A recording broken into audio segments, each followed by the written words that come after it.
suis Chloé et je vous retrouve ici pour le podcast Se connaître. Alors on l'intitule, on l'introduit par me connaître pour mieux se connaître, mais c'est avant tout une façon de me présenter comme un podcast de lancement pour apprendre à me connaître, mais je crois pour en fin de compte apprendre à se connaître. Ensemble on peut entendre ça, mais surtout se connaître soi, dans nos régions intérieures, dans notre intimité, dans qui l'on est, intérieurement et au-delà. Merci à vous.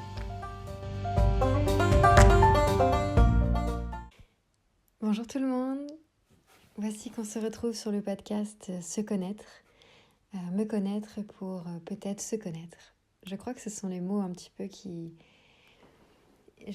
paraphent, qui résonnent un petit peu avec ce podcast, même si j'ai pas encore la vision très claire sur tout. Mais comme je l'ai dit, mentionné dans l'épisode d'avant ou en description, je crois que c'est un espace, un lieu pour venir partager au début un peu de moi, un peu de mon histoire, mais ça me semble quand même bien plus large que ça. D'ailleurs, les thématiques que j'aimerais peut-être aborder ne sont pas en fait les miennes d'une certaine sorte. Je ne suis pas là pour me décrire, mais finalement elles tirent leurs racines quelque part dans ce que je vis ou dans ce que j'aime. Voilà, j'aimerais proposer quelque chose qui va au-delà d'une certaine vision de la vie, comme je disais, partager, vouloir échanger avec vous et vouloir explorer quelque part ou partager ces explorations-là. Donc c'est, à un moment donné, je le disais, partager peut-être ma vision de la vie, mais je crois que j'ai envie que ça se situe quand même au-delà de ça, mais je vais laisser les choses se faire. Alors bienvenue à vous tous et merci pour tous vos retours, ça me touche énormément.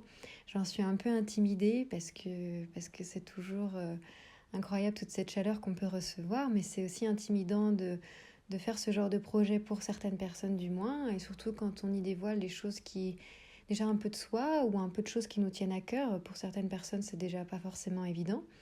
Je pense que je peux en faire partie. On a des peurs qui viennent se loger et parler un peu en nous là-dessus, amener des craintes. Mais aussi, je pense que je viens partager des bribes d'histoire, des choses que je partage très peu ou à très peu de personnes et qui, même au niveau du creux de la vague, comme on parle parfois, a été très peu aussi partagée. Alors on peut se dire, mais pourquoi elle le fait à tout le monde? Eh bien, c'est une bonne question en fait. Il y a des moments, on a l'élan, on a l'envie et on ne sait pas en fait le mot de la fin, la vraie conclusion, le vrai enseignement à tirer de tout ça. Mais j'ai décidé de faire la paix un peu avec tout ça et de laisser paraître. C'est pas toujours un mot qui se veut très joli, mais en tout cas de laisser être, se divulguer ce qui a envie.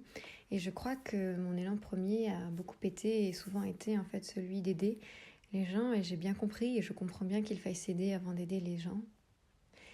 Mais moi je sais pas, je suis vraiment animée par ça et je savais pas trop comment m'y prendre dans tout ça, parce qu'on a un impact, ce qu'on dit, on a une responsabilité dans ce qu'on dit, dans ce qu'on croit, dans ce que parfois on veut faire croire aux autres quand on veut avoir raison, dans ce qu'on propose. Et moi ça m'a beaucoup freiné en fait, et je pense que véritablement cet élan est là et on verra comment il se concrétise, s'il est là ou pas, mais j'ai décidé que je continuais d'avancer sur ce chemin.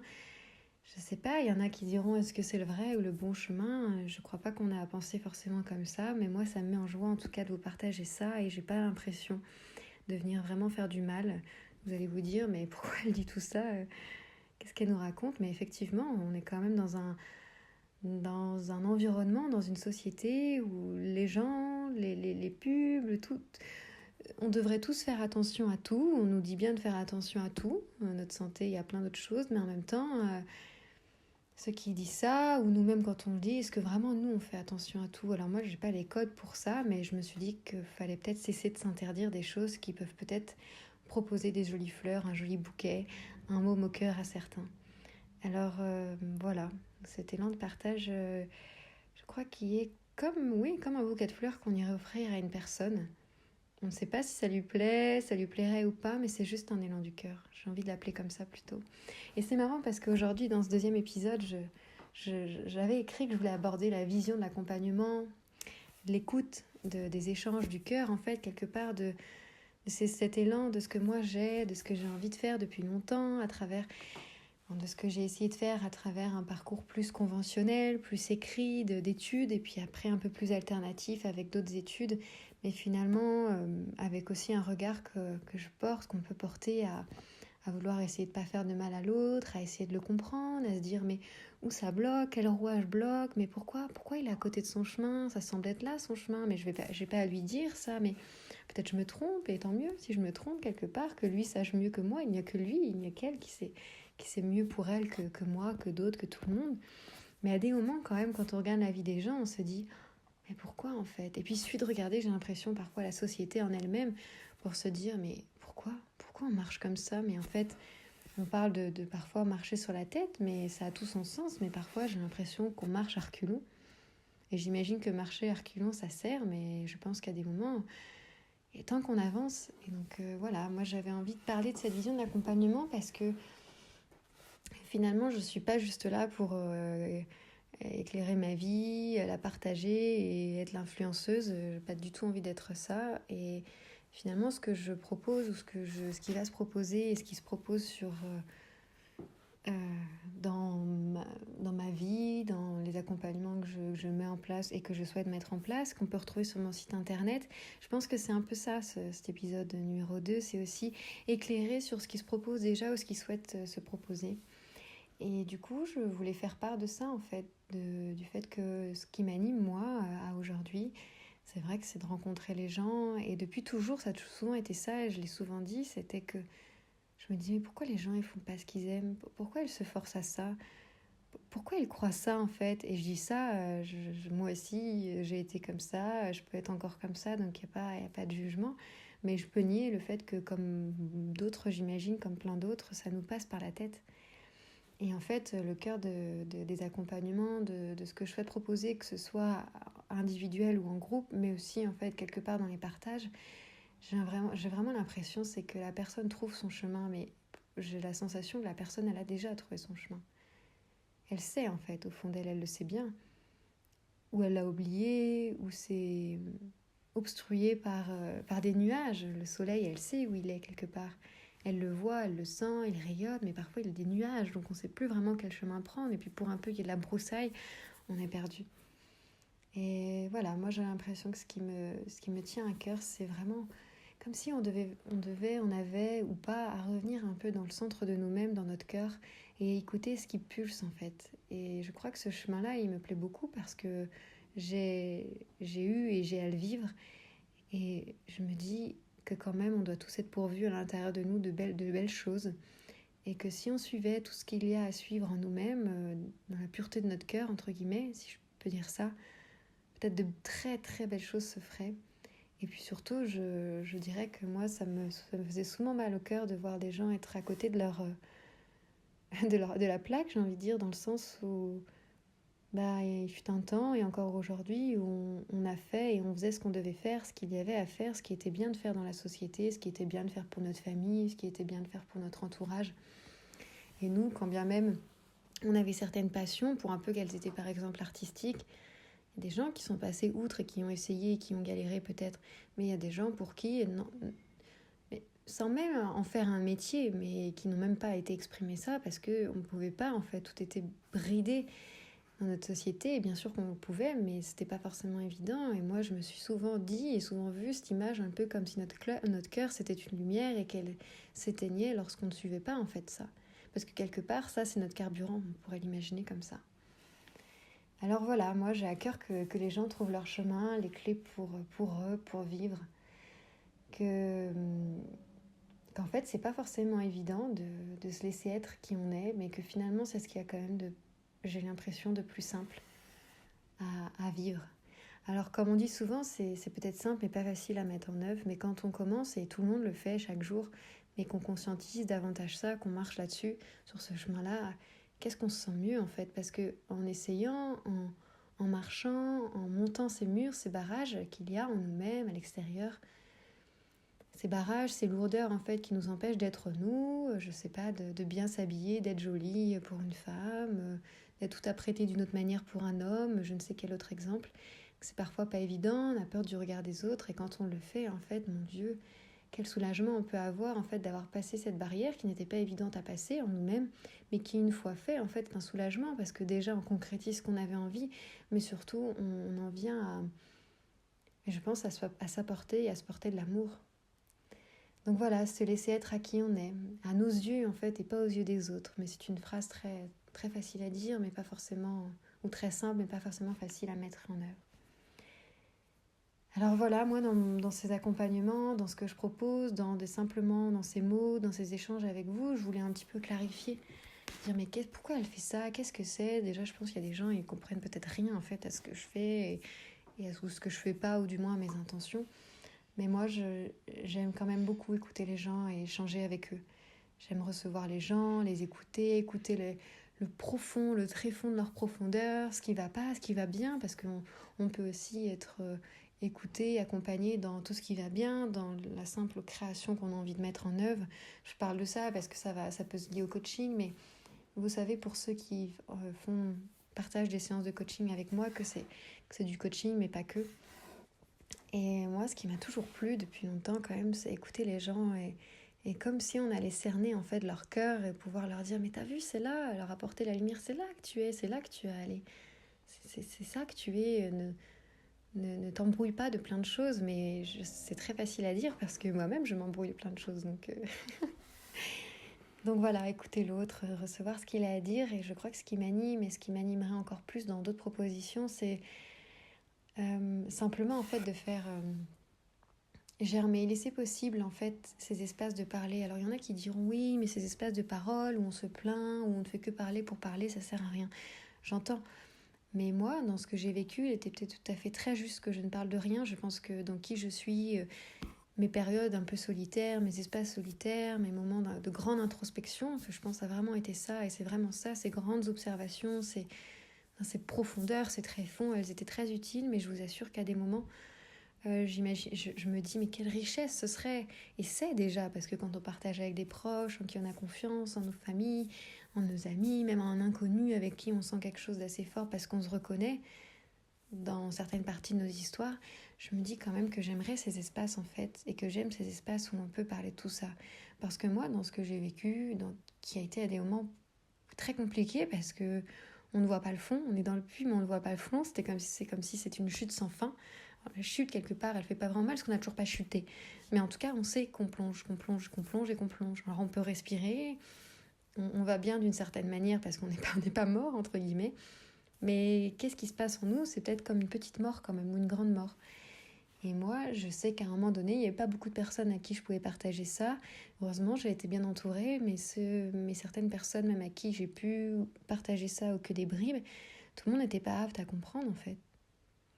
Et je dis pas qu'on doit partager ça à des gens qui sont forcément aptes de comprendre ça, mais simplement, moi, je me dis qu'il y a des choses parfois qui ont à parler en nous-mêmes, qui ont à remonter. Simplement de dire, comme si c'était un crime, on va pas venir crier, mais simplement de dire mais moi je rêve de ça. Mais moi je vois la vie comme ça et j'aspire tellement à des choses comme ça pour moi, pour mes enfants. Moi j'ai vraiment envie de faire ça. Moi c'est ça qui me porte. Et de pouvoir en fait être entendu et écouté sans jugement et voire d'être porté.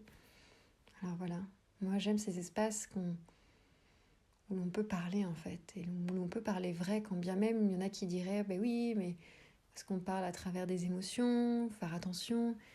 Mais oui mais parfois en fait il y a des choses en nous qui ont besoin d'être dites, parlées, et j'ai l'impression qu'aujourd'hui, tout n'est pas ouvert. Parce que même parfois, dans des milieux de développement personnel ou spirituel, est-ce qu'on peut vraiment toujours parler en fait de ce qui nous arrive dans certains endroits? Oui, et dans d'autres, non, parce qu'il faudra être différent. Mais en fait, parfois, il nous arrive des choses où on n'a pas le choix. Moi, j'ai l'impression que à des endroits de ma vie, et peut-être en évoluant, en marchant, je reviendrai peut-être sur ces mots, parce que j'en suis aucun moment sûre de ce que je dis. Mais il y a des moments, je vous assure, j'ai ce sentiment que j'ai pas eu le choix. J'ai pas eu le choix en fait. J'ai pas eu le choix que d'arrêter, j'ai pas eu le choix que de plus pouvoir avancer parce qu'il y avait un mur en fait devant moi qui me prenait jusqu'aux épaules et je pouvais pas faire autrement. J'ai simplement pas le choix. Alors on a toujours le choix. Mais c'est cette sensation qu'à des moments on n'a plus le choix. On peut plus aller à son travail. Avant on trouvait les raisons parce qu'on l'aimait quand même un peu bien, on trouve des raisons qui nous tiennent et puis un jour on peut plus. Sauf que plus largement, moi, ça a été plus large que ça. On peut plus sur plein de choses. Et on ne sait pas l'expliquer. Et en plus, on a le cœur de vouloir bien faire, de vouloir toujours être présent pour les autres, mais être présent pour soi, mais on ne sait pas comment faire. Puis en fait, on se rend compte qu'on a un schéma intérieur de pensée qui nous dit que c'est comme ça, qu'il faut bien faire, alors que peut-être c'est pas comme ça. Puis qu'est-ce qu'on en sait en fait?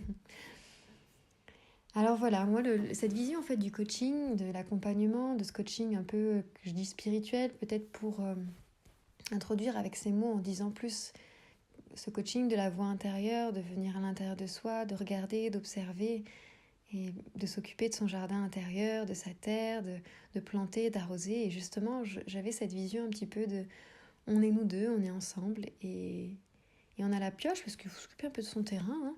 Et à des moments, la personne ne sait pas se servir de la pioche, donc je vais lui montrer.